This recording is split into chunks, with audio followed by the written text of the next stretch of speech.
Na-turn off ko na yung comment section sa Facebook post. What's up guys? Welcome to Smart Tutorials Hub. And for today's tutorial ay tuturuan kayo kung paano i-turn off o tanggalin ang comment section sa Facebook this 2025. Ito ang way para iwas comment.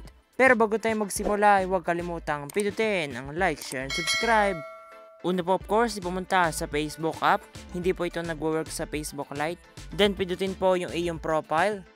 Then mag-scroll down po pababa. At pindutin po natin yung what's on your mind. At halimbawa po sasabihin ko sa post ay waiting.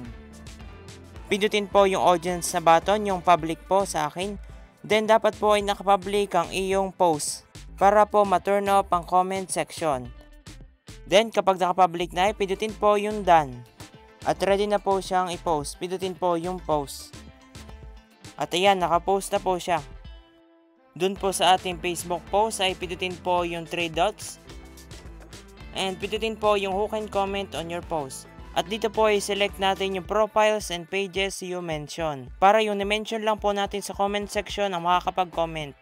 And then tap done. And ayun, na-turn up na po natin ang comment section at pwede po itong gawin sa iyong mga older posts. Kahit gaano pa po katagal yan, basta't nakapublic po.